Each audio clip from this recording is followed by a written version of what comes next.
Okay. And see, I didn't start at the beginning. I'll put this at the end.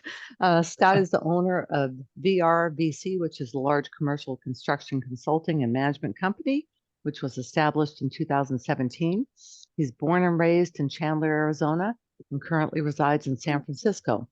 He roots for the San Francisco Giants and loves going to concert, plays stand-up comedy, watches movies. He enjoys playing with his corgi, Yeah. spending time with family, and working out at the gym, jogging. And his current project at home is a bathroom remodel. And with that, let me turn it over to Scott and Terry. Oh, one question. Do you Yeah. prefer people to raise their hands, ask questions during it, or do you want us to hold till the end? How do you prefer to roll? So we have a slide at the end for a Q&A, but I don't want to lose any questions along the way. So I would say that we can just feel free to, jump in at any time. And for anybody that wants to just save questions till the end, we also have time for that carved out. But yeah, it should be just a sort of free flow. And yeah, Terry, you got anything?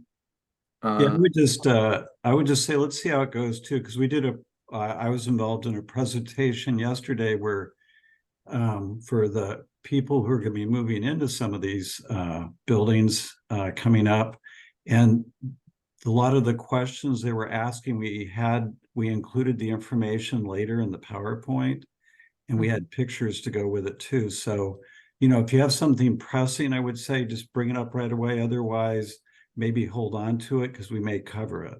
Yeah. Okay. But no pressure either way, it's fine. Okay. Go ahead.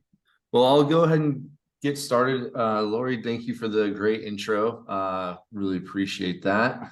And yeah, Terry and I are working together in San Mateo County for the county of San Mateo. We're working in the project development unit on the Cordilleras Health System Replacement Project. And as you mentioned, Lori, Terry is sort of our content expert on all things health. The just quick agenda for the presentation today. We're going to go through the project description, some of the history, and the goals of the new project, and just why we are, doing the project that we're doing right now. We'll go into some of the status of the current construction activities out on site, and give some detail as to some of the challenges that we've had and some of the successes, and finally the final project, sort of where we're heading. We've got some great renderings and photos, and talk a little bit about the program and the final just sort of setup with the MHRCs, the co-housing, and some of the site amenities and things of that nature. And then we'll wrap it up with the Q&A. But to just sort of get started down, I was going to do a little intro too, but you knocked it out of the park, Lori. But I'll send this PowerPoint presentation out to the team here, so you have the info on us. But yeah, so let's just talk about the existing Cordilleras facility at 200 Edmonds Road in Redwood City, California. It's in San Mateo County. This facility is currently being used as the existing mental health facility in Redwood City. It was originally built in 1952 as a tuberculosis hospital. You can see the architectural plan screenshot here from the design that they created. This is dated November 1st, 1949, and it's actual handwritten details. And we actually have a hard copy of this, and they're actually blue. They're blueprints, which is pretty pretty rare to see these days, but it's cool to look at. It's just sort of a snapshot in time of how things were done. But the building itself was not built, like I mentioned, and was not designed originally to be a mental health rehabilitation facility. It was operated as a tuberculosis hospital for a long time. I believe in the 90s, or was it 1978? Terry, you can correct me if I'm wrong on that the county elected to sort of repurpose. That's right. It was repurposed with the input and guidance from NAMI or AMI back then, the Alliance of Mental Illness for San Mateo County. So behavioral health and mental health services back then worked with the our family group to reopen, repurpose this building. Yeah, and you can see the area around the building is sort of a nice, natural, serene environment. Not a lot of other neighbors or things going on, just some nice hillsides. There's wildlife out there. The original facility had an open courtyard out here for activities that are included in an outdoor rehabilitation program. And then we actually have a fire station that is right next to the existing facility. And then next to that is a Canyon Oaks Youth Center. But it's one road in, one road out, a natural, nice environment, but it can get a little congested when we're talking about construction and fire engines coming and going when they get calls. But as you can see, just the facility itself is pretty old. Going through some of the photos of the interior here, you can see that it's really past its useful life. Some of the architectural features certainly date the building, and it's just not a conducive environment that is sort of focused and designed specifically for the use. And so the basic goal of the new project is to replace that facility into a program that can best treat sort of our most vulnerable clients in our society. So right now it's basically 119 beds in this existing facility, and they're all residing on 2 floors. The program for the new facility, and Terry, you probably talk more about this and know the history more than anybody, but started over a decade ago. There was a lot of research done by the health facility and the behavioral health team, going around to different behavioral health centers around the country, different MHRCs and co-housing facilities, sort of curating a gold standard type program, hearing some of the successes and challenges from these other facilities so that they could really hone in an incredible program to just like optimize the rehabilitation approach in San Mateo. And Terry, did you want to Sure. a little bit more about? We our board of supervisors back in 2013, led by one supervisor in particular, wanted to really get rid of the old building and create something new that was more state of the art and much more home-like and inviting for people to recover in, to get the services that they really needed in a very caring environment. So some of us got together. We had a whole 6 months where we worked with a firm to study best practices in the United States and across the world. We hold, as you can see in these pictures, we held many community gatherings with neighbors, with family members, with consumers, mental health consumers, with other professionals. And we did a lot of brainstorming and research about best practices and what really makes a healthy recovery environment for our family members and other folks. Yeah, and what I really love about this slide, Terry, is that it shows that you're in each of these photos. The speaker here is Louise Rogers, who's our director of the health systems. But it wasn't that we just hired a team to come in and provide expertise to create the program. It was actually the county health folks that were going to these facilities and doing the boots on the ground research and combining their knowledge with, like I had mentioned, some of the input from the other facility staff, the neighbors, the folks in the gatherings, and really working with HGA to create the feasibility study. And where that ended up leading the county was to create the request for proposals for a design based on that feasibility study and the program that was created. In 2017, we issued that request for proposals for design services. In March in 2018, we actually hired on an architect, Canon Design, and we started to get rolling on a conceptual design based on the program that was created in that HGA feasibility study. Terry mentioned a little bit about this, and we can talk more about this, but there were some real core values that we wanted to instill into the project. And you can see here that we've got highlighted the 5 core values that we still reference today on the project. We focus on wellness, promote respect, build community, strive for recovery, and heal through nature.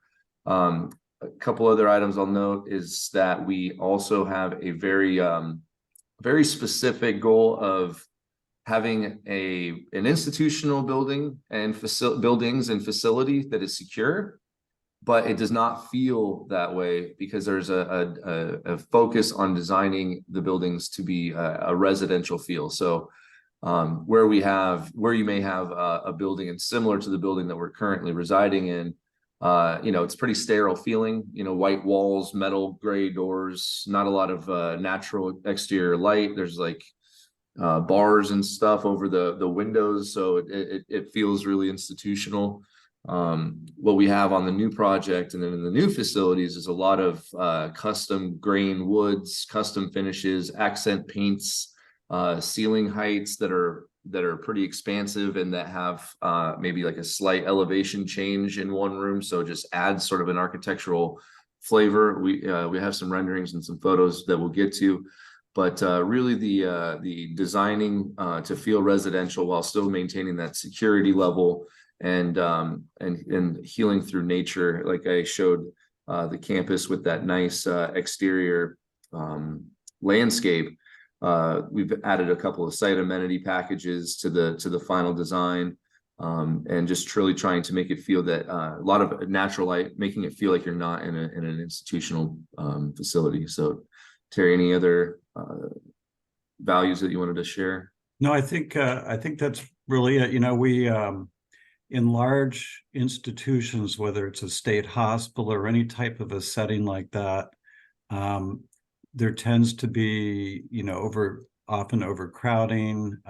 People with serious mental illness who are regressed tend to be kind of lost in the background. And the way we've designed this place, it's more like you are living in a home setting, and the treatment is much more focused on the particular group of people that are being worked with. And because we have different buildings, we're able to split up different subgroups of people so that there's only, in the lock buildings, there's only 16 people being treated in each one of them. So very focused, very caring, nurturing. Therefore, we don't have a need to have any seclusion rooms or restraints.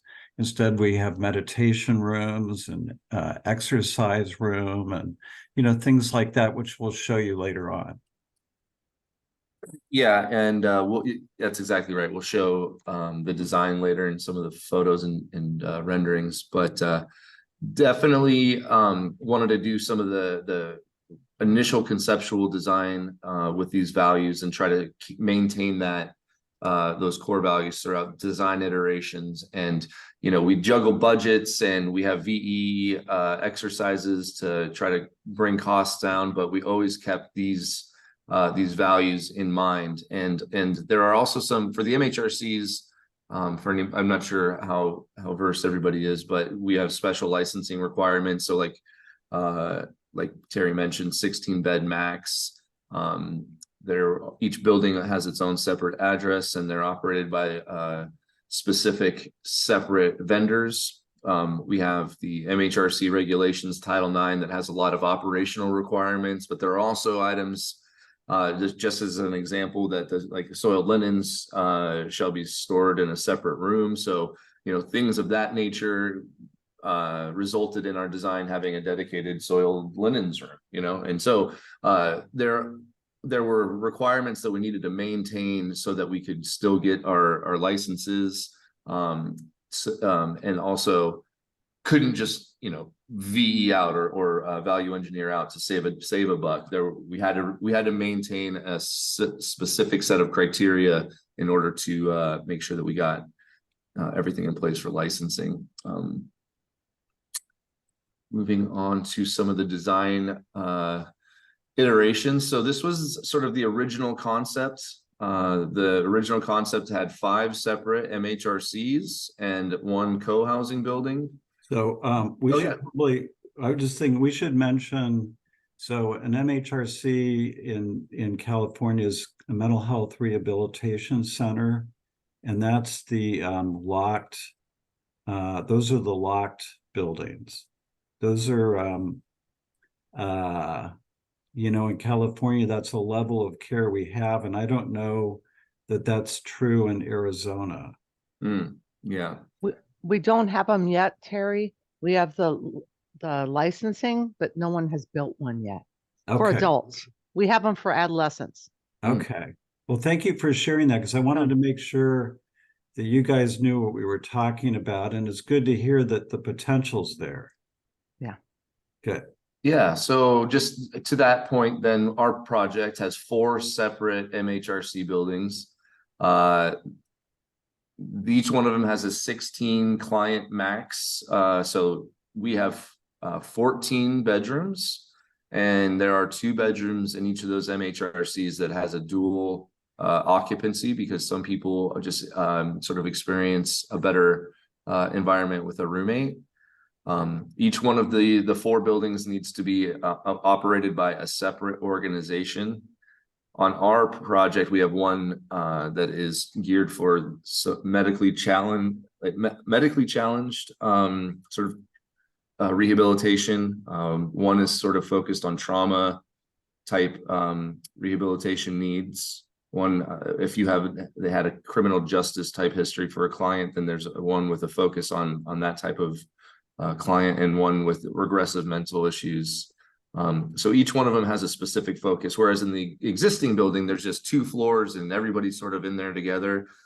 This approach of 16 bed max with separate vendors allows a better focused rehabilitation experience, because you're not mixing and mingling people with too many different issues.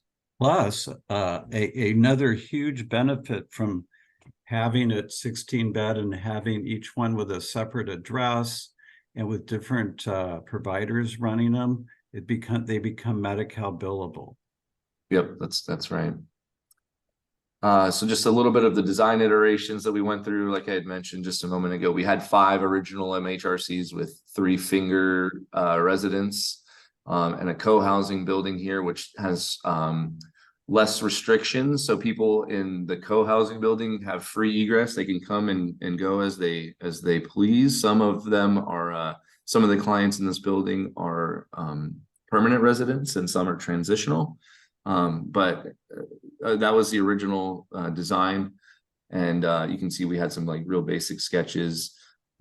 Canon designer architect would produce a package, then that would get kicked over to us at the PDU, and Terry and his group at BHRS. We would review it to make sure that it aligns with all of our needs, and we would go back and forth off these design iterations to get us to the final design that we ended up with. But you can just see we had sort of like multiple types of floor plans that were presented, different site plans, all kinds of different orientations of the site to meet the program. And where we ended up with our final project design was this rendering on the left. So 4 MHRCs, as I had mentioned, each of the MHRCs has 2 secure courtyards, so that there is an outdoor space for the clients that don't have free egress, but they're all sort of focused into this main courtyard space where we have a lot of site amenities. There's a greenhouse and vegetable garden area that's enclosed with some nice fencing. There's just a nice sort of meandering hardscape concrete sidewalk throughout this area that has lit up bollards along the path. Behind these trees here, there is a labyrinth, which is pretty cool. It's like a paver type labyrinth. This is a sports court here. The sports court has both pickleball and basketball, so that's pretty cool. And again, a fenced off enclosure so that the ball doesn't just roll away from the court and go into the courtyard.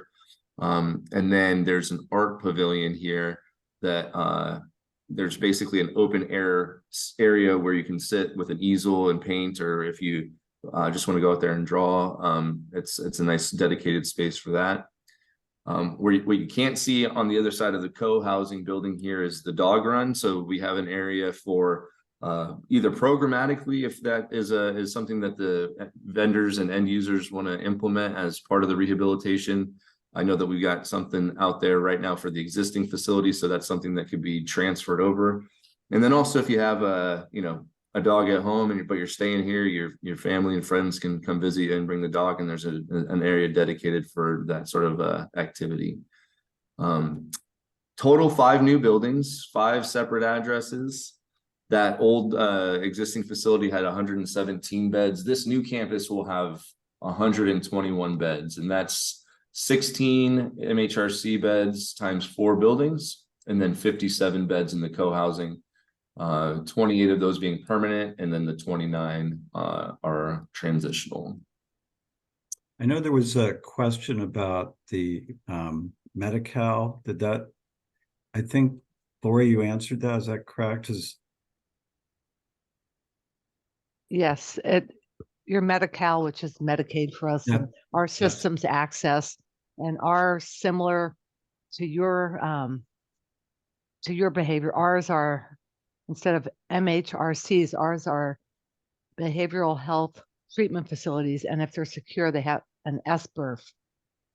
Oh, okay. But same concept, but it's interesting that California is more progressive in the way of going ahead with secure, and you already have that. And we've been, fighting. I know, New York's been fighting for 10 years. So, Yes, yeah. but everyone's getting to this point of wanting secure. Yeah, it's really more of a swing in that direction now. Good. Can I ask my IMD question? Sure. So how do you get around IMD limitations with this? What are the IMD limitations? Isn't there something like you can't have more than a certain amount of individuals in one facility? So Lori's that's nodding, you know what I'm talking Right here. yeah. So Right we here. we're doing that by only having 16 people in each one, and different vendors. because they're totally distinct and run by different organizations. You can't have shared staff. So in the contracts that we've created, with each of these organizations, it's spelled out why they can't have Bob working at their place if he's also working next door. We've done everything. We basically, early on, Louise Rogers, our health chief, and others met with state and federal folks, both locally and in Washington, D.C., just to pave the way to make sure we were all on the same page around qualifying for being able to bill Medicaid for this, and so that we wouldn't run into the IMD exclusion language. So And these does are all each- people. Go ahead. No, so does each building have like its own psychiatrist? Yes. And so the same psychiatrist couldn't be contracted to work at the same floor? Well, actually, that's something we can talk more about later, but I'm just going to say that because if the psychiatrist happened to be contracted, that might be possible. Like the same thing with the medical provisions for the clients, the consumers that are at each of the places. They're going to have primary care from some place, and it could be the same place. So apparently, at least, and we walked our state people through all of this to make sure that they were in agreement with it, and they were fine with things like primary care or psychiatry being provided by somebody from the community or somebody nearby or a contractor. So some of that can be the same, and actually the ancillary services like laundry, food services, that could all be something that is the same that each of these providers is agreeing on to share or do similarly without us, the county, telling them this is who you're going to use. We just let them know what's currently being used, and we facilitated meetings. We facilitate meetings discussing all these different variables and things, and then they, on their own, make the decision about who to go with. Okay. And so that Canyon Vista Center, the larger one with, so Co-housing. how do you have a big facility like that? Okay, allowed? so I'll tell you, because originally the current building, Cordilleras, has licensed board and care, supported licensed board and care in it. We call it the suites. The state said, well, if you were to do something like that again on your new campus, that would look like a giant IMD, a giant MHRC, even though it's not locked, it's all residential. But they said, basically, we don't care, that's what it looks like. And so Louise said, okay, well, we're scrapping that. We're just going to do co-housing, which, and we use the SAMHSA model for what they call co-housing or supported housing. And just generally speaking, with that, it's not licensed board and care. It's just housing. And it's got a property management component to it. So we have an organization that's contracted to do the property management. And then we have another organization that's contracted to provide support services. And with that, the support services are also billable through Medicaid. So you've got some revenue there to cover that piece. Whereas before, we weren't getting any revenue for anything. You know, it was all something that each county had to absorb. You answered it. Thank you. Welcome. Yeah, great stuff, Terry. Just one other thing, just on that, each one of the buildings, you know, is a part of the project, but it is separate addresses and separate vendors. And so it's almost like this building is out on its own and not next to another MHRC. And so if you're like accessing your CC surveillance TV camera system or your access control system, like you can't see the next building's systems. It's all segregated. It's all standalone. There's no intermingling of these systems. So it's just it really is a one big. It is 5 separate buildings, even though it is one sort of construction project. So going into the details of the co-housing, I've got the floor plan for level 1 here and just blown up a little bit here. It's not super easy to make out the room names, but essentially the co-housing first floor is all of the support services for the campus and also for DPW, our maintenance staff, and just a couple of amenities. So I'll go through that really quickly. On the plan north, on the top left here, we've got a secure conference room that has the ability to connect to telecourt. So that's somewhere, place that you can use. You can close the door, have your meetings, have any kind of telecourt case if you're not able to get clients over to the actual courthouse. And then we have a couple of open air conference room tables, and then a hoteling area with a couple of cubicles here. This is just an extra sort of like office space, desk for a staff member there, copier, and then the director's office here. This is just a little break area. There's a microwave and a sink and a fridge here. So if you wanted to nuke something, a burrito or whatever, you get a little space to sit down and take a load off and have a snack. County initiative, we all have all of our new buildings. This is a lactation room. Across from that is the doctor's office for the county, and it's attached to an exam room.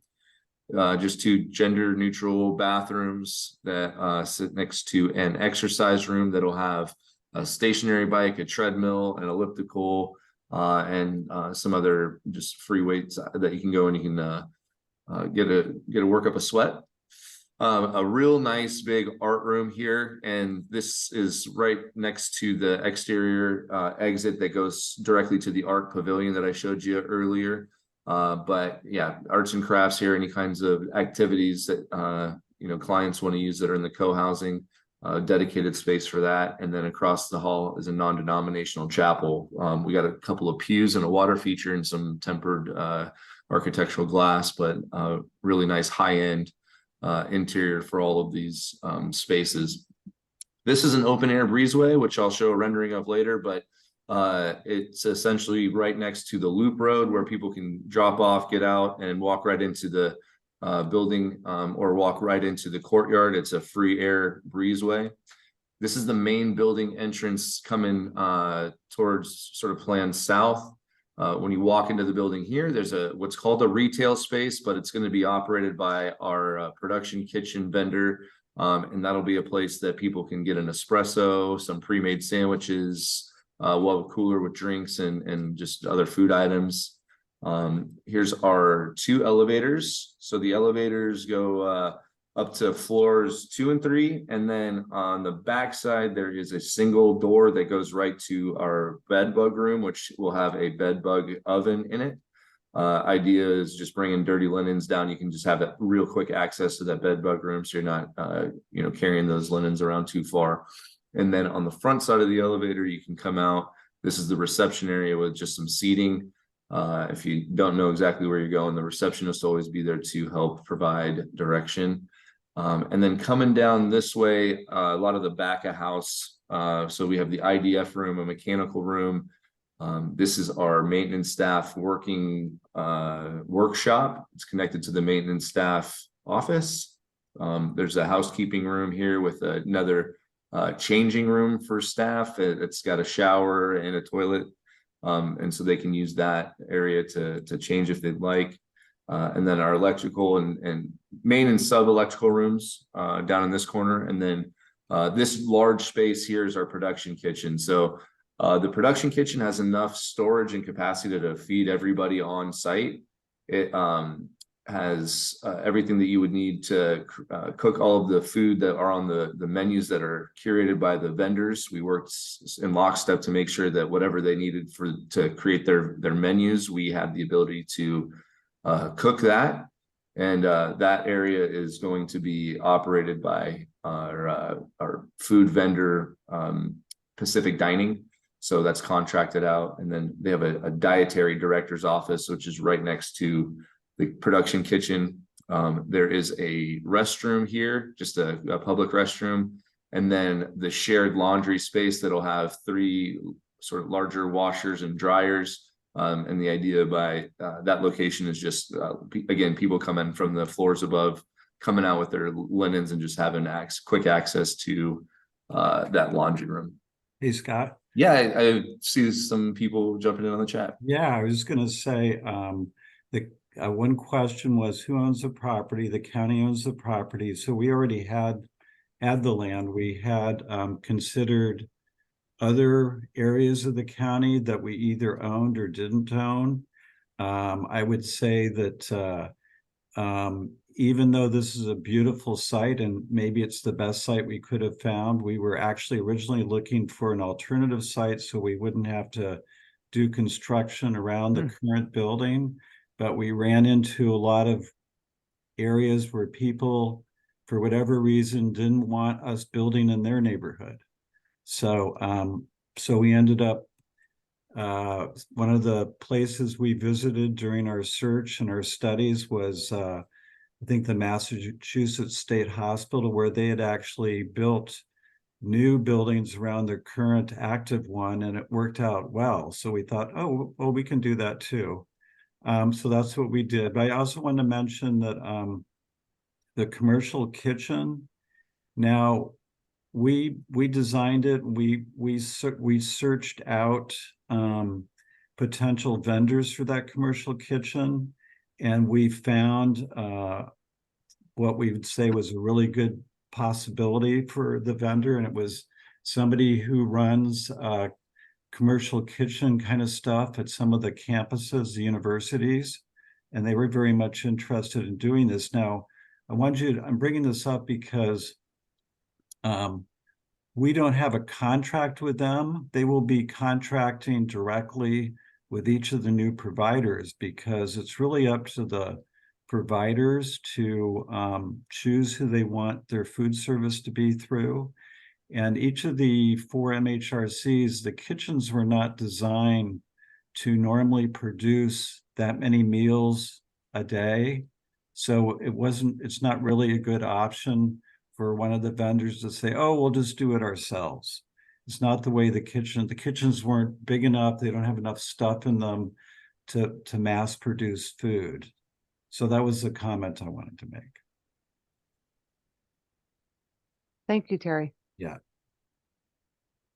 All right. And was there any other questions? Yeah. Did we miss any other questions? Or we can, yeah.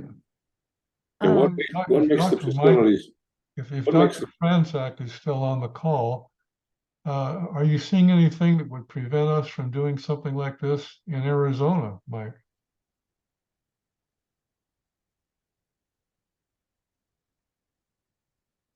Maybe not there. Mike's on, but Maybe. he's muted. Maybe muted. We have one for you guys while Mike unmutes. What makes these facilities secure other than that the canyon and the each 16 bed is secure also, but how? With a fence, with a lock, with technology, how?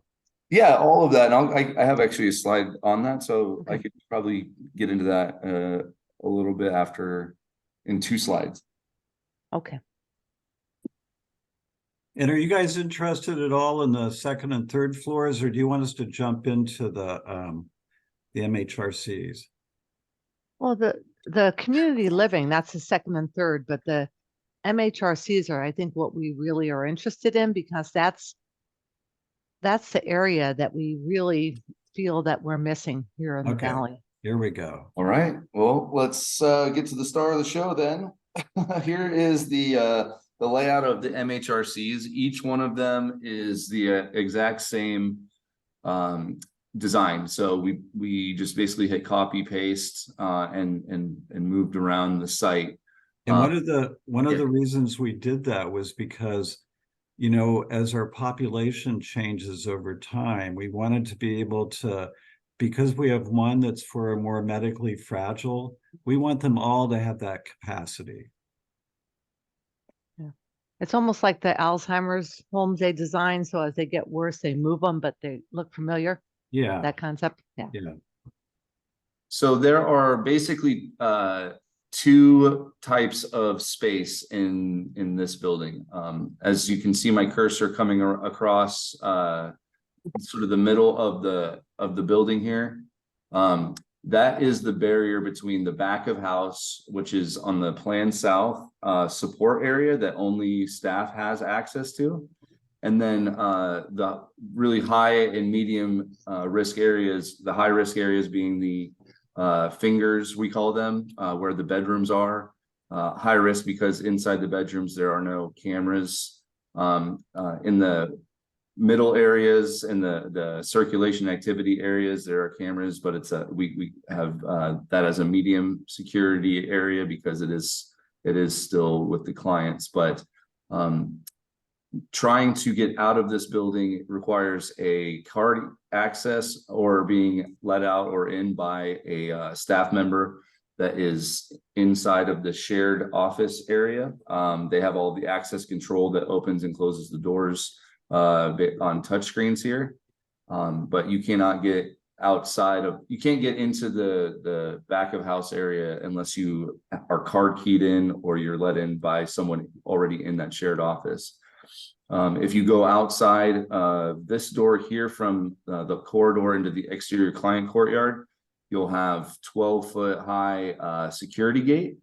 There are exterior cameras on all the 2 on each of the corners here, so there's no blind spots in this courtyard. Also the way that the shared office is designed, you have direct line of sight through large windows that are on each side of this room. The large window on this side gives you a straight line of sight to that door and into the courtyard, the partial courtyard.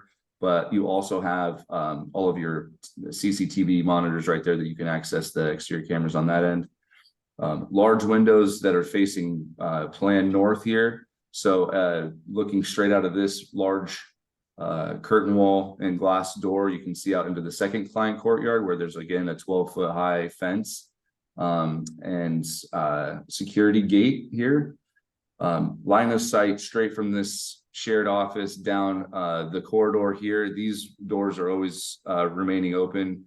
The double doors, they're part of the fire alarm system, so they're tied into magnetic hold opens. So you're always able to see basically line of sight to all of these spaces. And then on this side, you have a sally port. This is the main entry, but it's designed so that both of the doors can never be open at the same time. In order to open the second door, whichever way you're going, if you're coming into the building, whenever this first door is open, this door cannot be unlocked. So but basically 2 points of entry to get into the main entry, but 2 points of entry or exit to get out of any space within the building.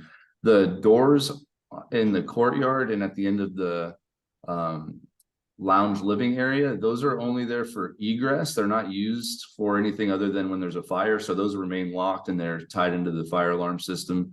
So if there is a fire, they can only be unlocked by the access control system. So basically you got a lot of exterior monitoring, door monitoring, card key access requirements, and just good old fashioned line of sight to help keep the building secure.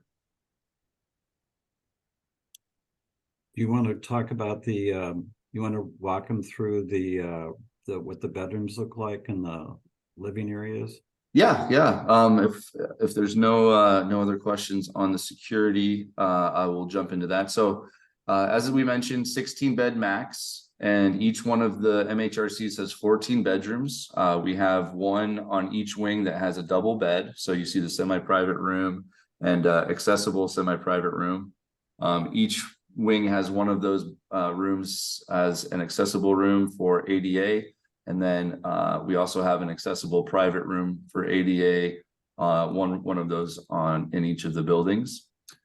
If you go into just a single occupancy private room here, you walk in, you'll have a bed and a side table. Those are both anchored to the floor and sealed in with security sealant, pick-proof caulk. And then there is a desk and a wardrobe.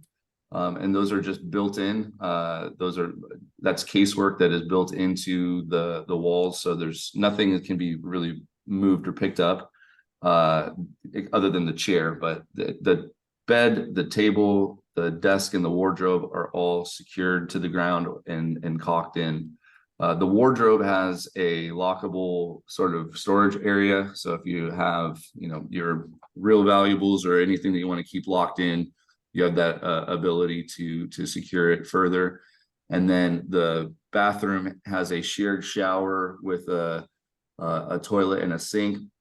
100% anti-ligature, everything in these rooms and in this building, other than the back of house, anything in the high and medium risk areas is fully anti-ligature. All of the doors have like a really nice wood grain to them, but if you tried to, it's like the heaviest door. It is definitely more like a jail cell door in terms of the security of it, but it looks like a really nice sort of like residential nice door. So each of the rooms leads you out into this lounge and living space. Each MHRC has a sort of different theme to it, and that plays into some of the building naming that we did, but they'll have some accent paints and graphics. There is a recessed TV on this wall here that will have sort of a perforated plexiglass over it so that it's not accessible, but it is secure and visually aesthetically pleasing. All of the chairs and tables that you see here are high grade behavioral health, high grade furniture. So they're extra weighted, but they again have a really nice feel to them. We went through a lot of review with our furniture consultants to get the right furniture. So all of this stuff that you're seeing here is extremely durable, but aesthetically pleasing. And Terry, I know that you had a big role in that, and maybe just your thoughts on like the way that the design team included us and how they hit that sweet spot of security and design. Yeah, they were. So our architectural group, Canon, was very helpful in giving us all the background behavioral health information, state of the art, what seems to work best and what looks very home-like. And they had us, gave us samples of stuff to look at and to touch. And in addition to that, we included a lot of trauma-informed things in these buildings, whether it has to do with the colors that were used or even the furniture. So as Scott was pointing in the living room areas, there's at the very end of the in front of the window, there is a glider chair. One of the things we learned is if somebody's experienced trauma or whatever, that often being able to do something that's soothing can be very helpful in just reducing the trauma reaction they may be experiencing. So we have glider chairs instead of rocker chairs scattered throughout these different buildings. Yeah, one other thing I'll mention, just the design of this residential hallway kind of living room area. As you can see, as you come through the double doors, it kind of expands and gets wider as you get further out in towards that exterior curtain wall. This is a full height, full width of that hallway curtain wall system. So it brings in a lot of natural light. And you can imagine that as we showed the orientation before, it's all facing towards the final courtyard area. So you're looking out on a nice courtyard with landscape and those side amenities. It's just a very nice natural feel, and the fact that it expands like this to this wide open window system makes it feel really, really big. But all of the glass is completely institutional grade, so it is it's been through the same kind of like rigor as windows in a jail, but there's no there's no wire mesh in it. It's just that like the windows in this facility are state of the art. So And Scott, I just to tell people, I was actually in one of these last night giving people a tour. And those windows that you were just talking about at the end there, they were amazing. I felt like I was in some fancy hotel. They have a little blind system built into the center of them that's just really intricate. And it was just beautiful. yeah, I can show a video of some of that in a bit. But yeah, I should have mentioned that there's no blind like string to pull. It's all integral inside two planes of glass. And there's an integral sort of like anti-ligature knob that you can raise the tilt of the blinds, and you can either close them or open them wide up, but all incredibly state-of-the-art and secure. So we'll continue to work through some of the other amenities through the activity area. Terry mentioned this before, but each of the MHRCs has a meditation room here. So there's just a kind of a place to get away from the maybe hecticness of the living area and just get your thoughts together there. This is just kind of an open team station. So if there were some games that clients wanted to play with, the staff or something like that, or just a gathering place to sit around and talk, it's a pretty cool design of that table. It's like a waterfall edge type Corian on both sides. Really, really nice looking centerpiece table. We've got the exercise room here with an elliptical, a treadmill, and a stationary bike. And then as you walk through the entrance of the Sally Port, you will pass a interview and visitation room, as well as the MHRC exam room. Oh yeah, so that they're actually both visitation rooms, but the that one, the chair in there converts into an exam table. Yep. So that the primary care, if the person for some reason wasn't able to go over to primary care, the doctor or a medical team could come over and visit them in the MHRC and meet with them either in their room or in this room that converts into a exam table. Yep.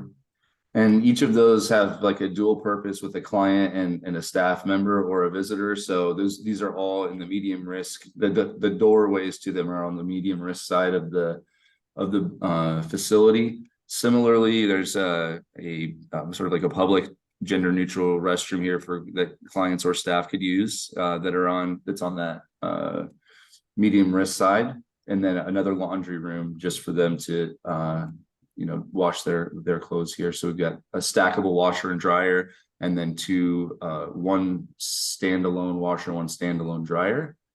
So you see 3 things here, but really it's 4 because one of them is stackable. And then the dining room here is also accessible from the medium risk side. And the dining room actually dubs as a activity room too. So these tables can be folded up and moved out of the way if you wanted to do some activity with clients where you're needing some space.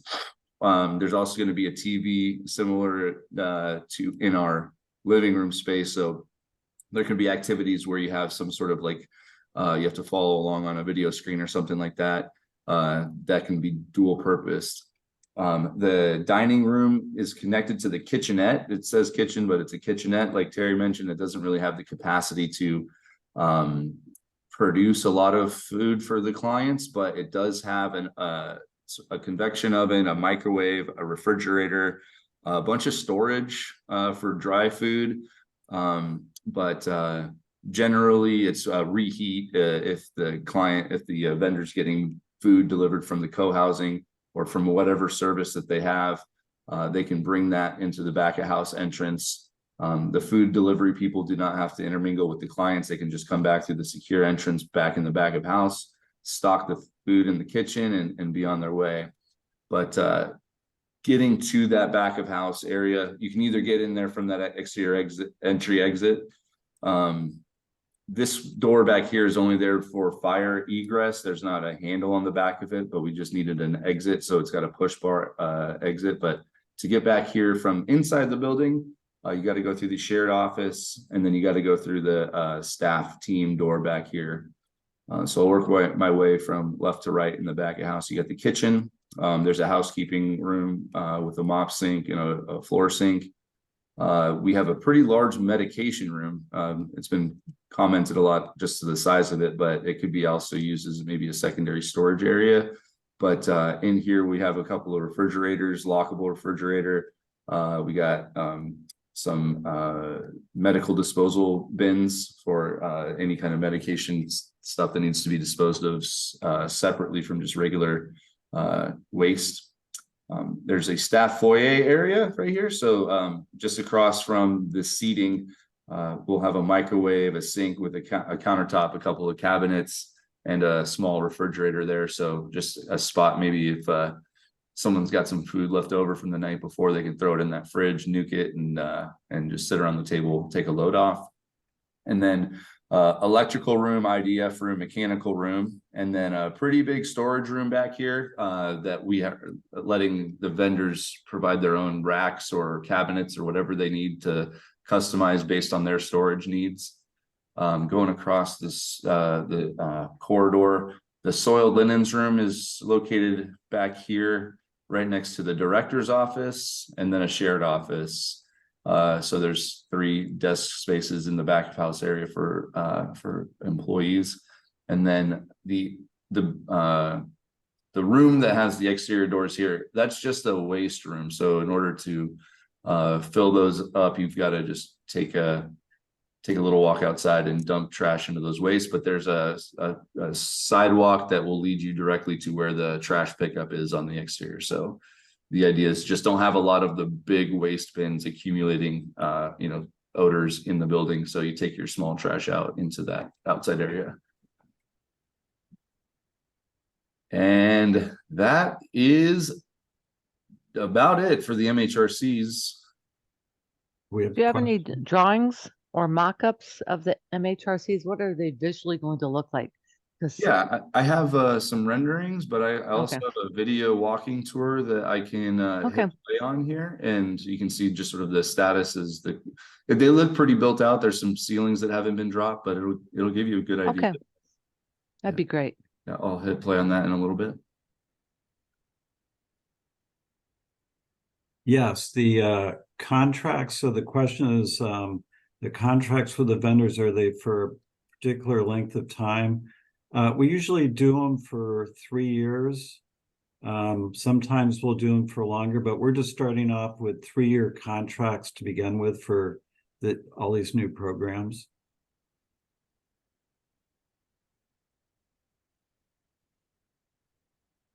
All right. So I'll just on to the next one. Okay. I'll try to go through this pretty quickly. It sounds like we want to take a look at some of the renderings and stuff of the MHRCs, but just to sort of wrap it up with our site, you can see this was the site before we started. A lot of natural habitat. We ended up, I'll show side by side, but we ended up cutting into the hillside in order to make room for the MHRCs. The co-housing building sort of wraps the back of the existing facility too. So we're really building 360 degrees around the existing facility.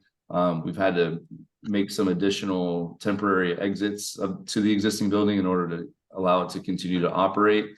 Went before we could tear down trees and start moving dirt. We had to do our dusky-footed wood rat survey. So this is like a mascot for the endangered species. The wood rat had to go out into the hillside and relocate about 60 of their houses. We also have a bunch of tree restoration that we had to do. It's California red-legged frog habitat. So the Cordilleras Creek comes right through the site. So there's mitigation that we needed to do for creek disturbance. A lot of the stuff that, environmentally impacted, we restored, or we did offsite restoration, but pretty a lot of environmental requirements to meet. You can see here where on the previous slide, the trees and sort of hillside were coming right up to the buildings, right up to the new existing building. We had to cut into the hillside. Some of these soil nail walls go up to about 58 feet if you're just standing right next to it. But you can see that we had to clear some pathways for us to build these new buildings, and we were able to get it done, but not without trying to look at different sites and eventually just determining that for the clients, the healing by nature core value, we really this site really can't be beat. It's serene. It's near the 280 freeway, and it's not far from downtown Redwood City.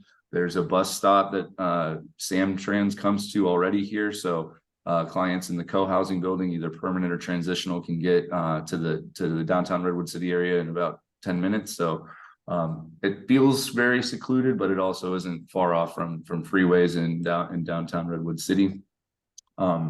Here's just some more shots of the site. We had to build a new water tower to meet our fire flows. So that was a huge endeavor, getting a new 380,000 gallon water tank constructed up the hill. And it's built up there because it depends a lot on the gravity of the water pressure to meet our fire flows.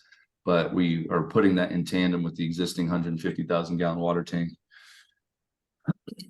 It's just more of the same here. But you can see, I'll go back. Sorry. I was just going to say, you can see what the MHRCs look like. This is pretty close to where we're at the moment, and the fencing, the secure fencing has not gone in yet.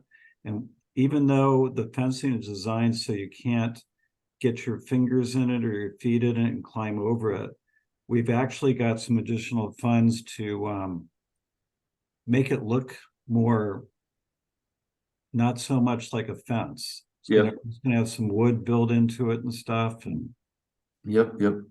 Yeah, so you can see that this is where the 12-foot high security fencing will go. It has a pretty substantial concrete foundation to prevent people from digging down underneath it. It goes pretty deep, about 4 feet deep, and then 12 feet high. So it will go up to just about the height of that surveillance camera. And then all of the window sills and everything back here is sort of like anti-climb. So there will be a gate, but it doesn't on the interior, like it will just be a flush fence. The mesh is a 3-inch tall by 1/2-inch wide mesh, security mesh.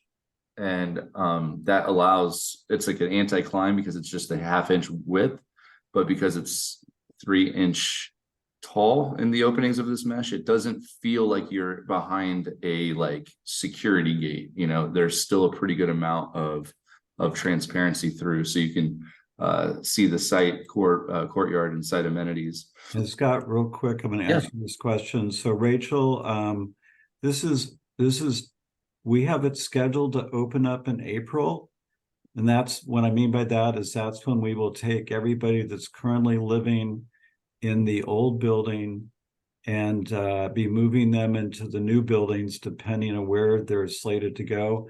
And we'll be doing that during a 10-day to 2-week window. And it'll all be carefully orchestrated, and we'll be working together with the current provider and the new providers to make it as seamless and comfortable as possible for the clients. And the other part is that you asked about the co-housing. None of the co-housing is ready yet. None of the new building, the 3-story building, is ready for occupancy yet. So the secure will be there, and then you'll work on kind of the community living, transitional living. Right. Actually, once Yeah. we open it all up, everything will open at the same time. Because we actually need part of that building, that 3-story building, for the food production, which is down on the Oh. first floor. And the other question Rachel had was, she said, I didn't see a have one. seclusion room in the design. You're right, because there are no seclusion rooms. We found through studying the research and the best practices throughout the world that when you have a smaller scale home-like environment like this, there is almost never a reason for seclusion. And if there was a need for that, if somebody was really totally out of control, we would call an ambulance and they'd be taken over to the county hospital for stabilization further, if that was something that the MHRC was not able to accomplish. Thank you. Sure. So, yep, that's the status of construction right now. Terry mentioned that we are planning right now to be moving into the new buildings in like the second quarter of next year. But once we move everybody out of the existing building into the new buildings, we have to demo the existing building and then finish all of the site work and hardscape, landscape in the courtyard, and that'll take another probably 10 to 12 months. We also have photovoltaic panels, which I'll show, but the whole site and the whole project is a Z&E project, which is zero net energy. And so this campus is designed to produce as much power as it's going to consume. So yeah, we'll move on to like the final project and the renderings. So you can see here some of the MHRC renderings and breezeway rendering that I had mentioned before. When you come into the campus, this is the final courtyard that you'll see with the site amenities, the sports court, the labyrinth, the art pavilion. Right now, when you look through this, you just see the existing building. So this is the best shot we got of this, but you can see the end of the MHRC residential living room. That's that large window that Terry was talking about. It really provides a ton of daylight, natural daylight. It can be shifted, closed. The blinds are integral, like we mentioned, but if you just have it open, it's it really makes it feel expansive. One of the packages that we've implemented is that site amenities package. So this is just showing that final courtyard in plan view that has all of the labyrinth, the vegetable garden, sports court, art pavilion. So some really cool amenities for the end users. And we're thinking that there might be even some use for county trainings because we have a lot of conference rooms. So you know, we're really thinking that some of the county employees that come for those trainings can enjoy some of the, like the sports court, maybe get a pickleball game in after a nice long training. but yeah, this is a pretty cool feature that we've added. We have some redwoods that have fallen in our parks division and parks in our county, and so we're thinking about using those fallen trees, or actually we are going to be using those fallen trees to create some live edge wood that is still secure and safe. Here is the photovoltaic rendering. So you have on every roof, you have the photovoltaic systems, and then over the parking areas, 2 of the 3 parking areas, there's going to be one that doesn't have the PV panels, but a pretty large panel system to power this whole site. And so right now, just some milestones. The owner move is middle of next year, as I mentioned. Final after we've done with all the site and site work and photovoltaics, we're tracking towards Q1 Q2 of 25. So a long way to go. Hopefully we stay on track. We're working through some issues, but that is where we're tracking right now. And then I had Q&A as the next slide, but let me pull up the walking tour so you can get a sense of what our buildings look like on the inside.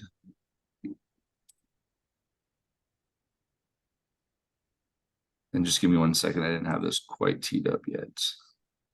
That's okay. While you're teeing up, we had a question. What criteria is used to admit a patient to a secure facility, the MHRC? Is it through the courts, or So what's your criteria? our criteria is somebody who's typically almost, I would say in our county all the time, it would be somebody that's coming out of one of our county hospital, or out of a hospital that we contract with that has a psychiatric unit, where the person is put on a typically a temporary conservatorship, or they're already on a conservatorship, and they need a longer period of time to stabilize before they're ready to be back in the community, and they do not need a state hospital level of care. That's great. I was going to ask also, do you take patients that are violent, or what happens if someone becomes violent in your facility or is prone to violence? So if there's somebody that's violent, they wouldn't come over to one of the MHRCs. If they were still violent, they'd still be in the hospital. And if they continued to be violent and it wasn't, then likely they would stay in the county hospital for an extended period of time. It could be that they would be sent to the state hospital, but we don't have a lot of people that go to the state hospital anymore, because of the downsizing of state hospitals over the years. But you guys still have a lot more in Arizona. We have 117 civil beds in the whole state.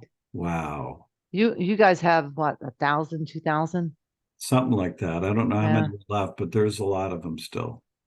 What's the length of stay in MHRC? So I checked this out a couple of years ago. At that point, it was about 7 months. And it could be that somebody might be in it for 2 years, another person might be in it for a month. But the average length of stay at that point was 7 months. If somebody clinically needs to be there indefinitely, can that happen, or is there pressure to get people out? No, there's no, we would be the ones putting the pressure on. The county would be, and we don't. We just work closely with treatment teams wherever our folks are placed, and make sure that the treatment approach is effective with the person. But we've had people.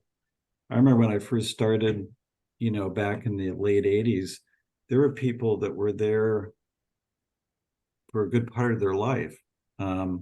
Fortunately, because of, better medications, the improvement of medications and different newer treatment approaches, that isn't as common anymore. And with we have others like what we call full service partnership teams that wrap services around people in the community. There's that's helped to keep people from having to stay in a locked facility like this for such a long time. But there's no date where somebody says, well, you've been in there for 2 years, now you have to leave. How is this facility different from the state hospital? It's run, well, for one thing, it's something that we have more direct control over. We view the state hospital usage has tended to become more for just really, really extreme cases where the person is very dangerous to themselves or to others, you know, where there's just more of a risk of violence or suicidality, and it hasn't been something that the county hospital inpatient unit has been able to stabilize. Have you ever talked or to anyone from Maricopa County? One, and if not, would you? I mean, I'll talk to anybody. I would. I'm from Maricopa County. I worked for the company that built the Maricopa County Court Tower. So but that was a long time ago. But yeah, I would love to talk to my home county. that's good. Now, we also have a question. Can someone be admitted straight from jail, or do they have to go through the conservatorship process and court process and all that first? You know, I do know that in the past we have, so, you know, I retired, 2 or 3 years ago, so I don't know everything current, but we have people that stepped down from the jail and were transferred over to Cordilleras or to another locked facility, another MHRC. So it's certainly you're right, it's another avenue. So this is just a MHRC bedroom door that doesn't have the protection on it, but you can see the handle. It's anti-ligature. The window itself has integral blinds that can be rolled up and down with a little recessed knob. There's nothing that in the MHRCs that has any kind of a ligature opportunity. But they have really cool lighting control. So you can dim the lights, you can turn them on, turn them right on, right off, or dim them. There will be a bed here. So there's a reading light just right above the bed. There's also a task work light above the desk. But you walk into the rooms, you can just see like that bathroom, it just motion sensor illuminates on its own. So there's a lot of different cool settings that we've provided to make it feel, you know, more like a nice custom home and not so much institutional. But that door is, you know, as thick as it gets. These things are very, very sturdy and secure. We also had a question from Dr. Franzak. Can you take only individuals from California, or would you take someone, say, from Arizona if Arizona wasn't ready? We only take people from our own county. Do they have to be a county resident or have been residing? I mean, it could be if I wandered into San Mateo County and I was living in a shelter and I decompensated and I went to the county hospital, I would be treated there just like anybody else, and I would be eligible for services in that county because I was technically residing in a shelter. Okay, thank you. And this is good because this gives us a real feel for the space. Yeah, I can send you a link to this as well. It's a 360 video. So as you walk around, you can kind of click and drag the cursor to all kinds of different vantage points. So it's pretty nifty tool. Yeah. And Yes. Linda had a comment that the state hospitals in California are filled with forensic patients incompetent to stand trial. They're being held to restore the competency to go back to court to stand trial.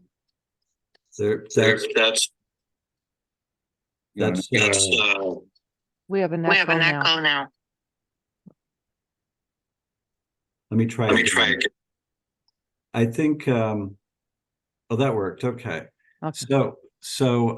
Yeah, I mean, I remember when I first started in the county that I used to cover the state hospital beds, and I'd go up there.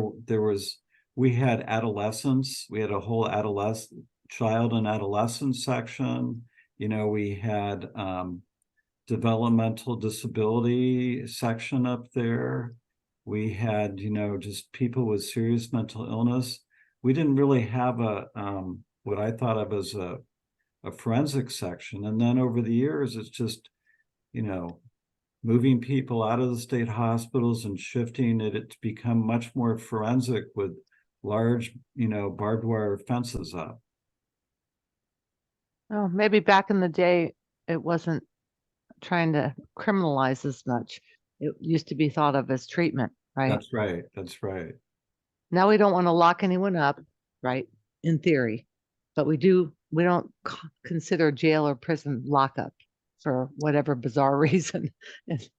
Well, I know that there's been a lot of work in California over the past 10 years with mental health courts and care courts and AOT and other even programs that are being developed now to try to get people, either out of jail and into services and support in the community, or keep them from ever going into jail through some of the specialty courts. But it's very challenging because there's so many different reasons somebody might be out on the streets or not accepting services.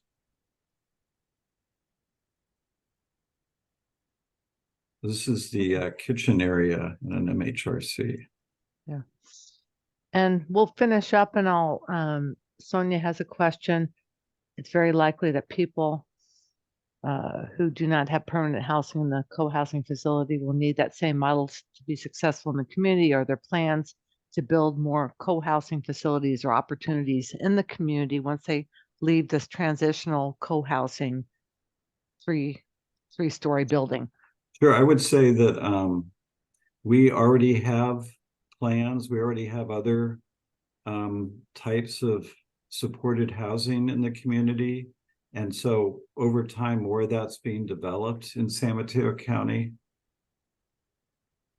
It's also good to have it out there where the MHRCs are, because sometimes it can be a stepping stone for somebody to step down out of one of the MHRCs into the supportive housing, which would be on one of the floors. And then from there, we also have services that are coming in from the community, whether it's some of our peer support groups, our consumer-run organizations, different types of like AA and other groups.